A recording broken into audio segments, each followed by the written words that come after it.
Goeiedag almal, wees gegroet in die wonderlike naam van Jesus op hierdie geseënde maandagoggend en dit is so lekker vir my om weer terug te wees, om vir julle te kan bedien met woord en wat 'n woord het ek nie om vir julle te bring vandag nie.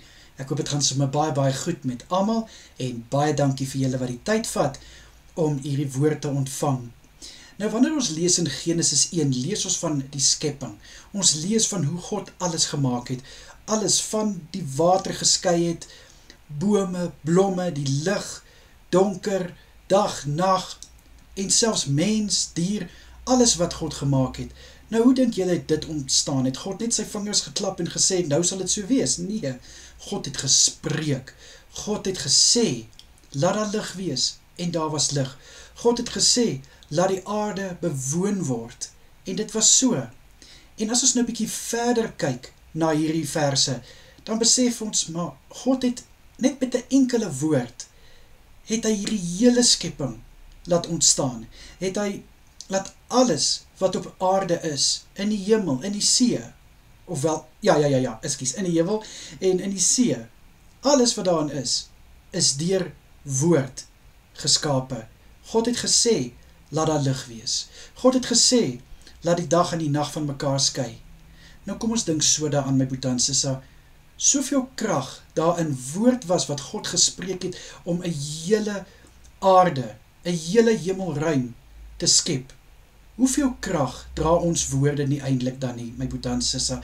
Ek meen een woord kan iemand se dag maak of breek. Een woord kan iemand scar for life, soos hulle sê in Engels. En een woord kan 'n hele dag soos 'n sonskyn blou ligdag laat lyk. Ek dink ons moet regtig 'n bietjie 'n punt daarvan maak om in 2026 ons woorde so te kies dat ons woorde eerder stig as wat ons woorde afbreek, of wat sê 'n kind van God.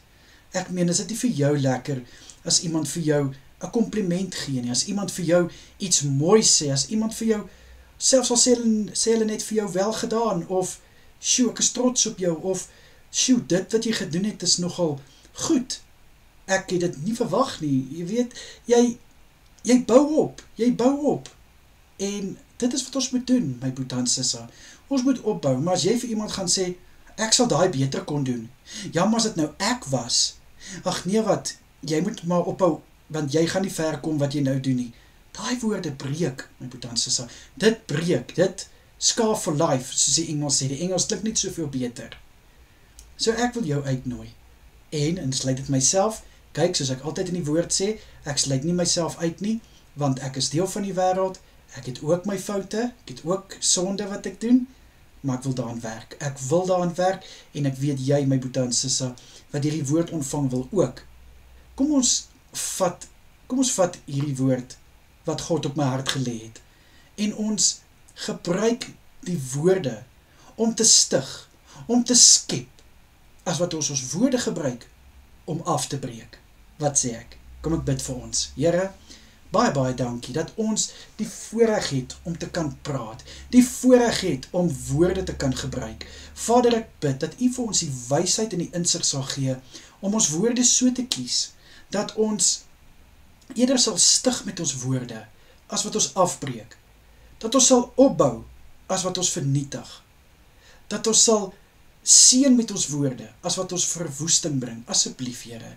In Jesus naam is dit my gebed. Amen en amen. Julle moet 'n baie lekker dag hê, 'n baie lekker week. Kyk mooi na julle self en onthou, Jesus is baie lief vir julle. Totsiens.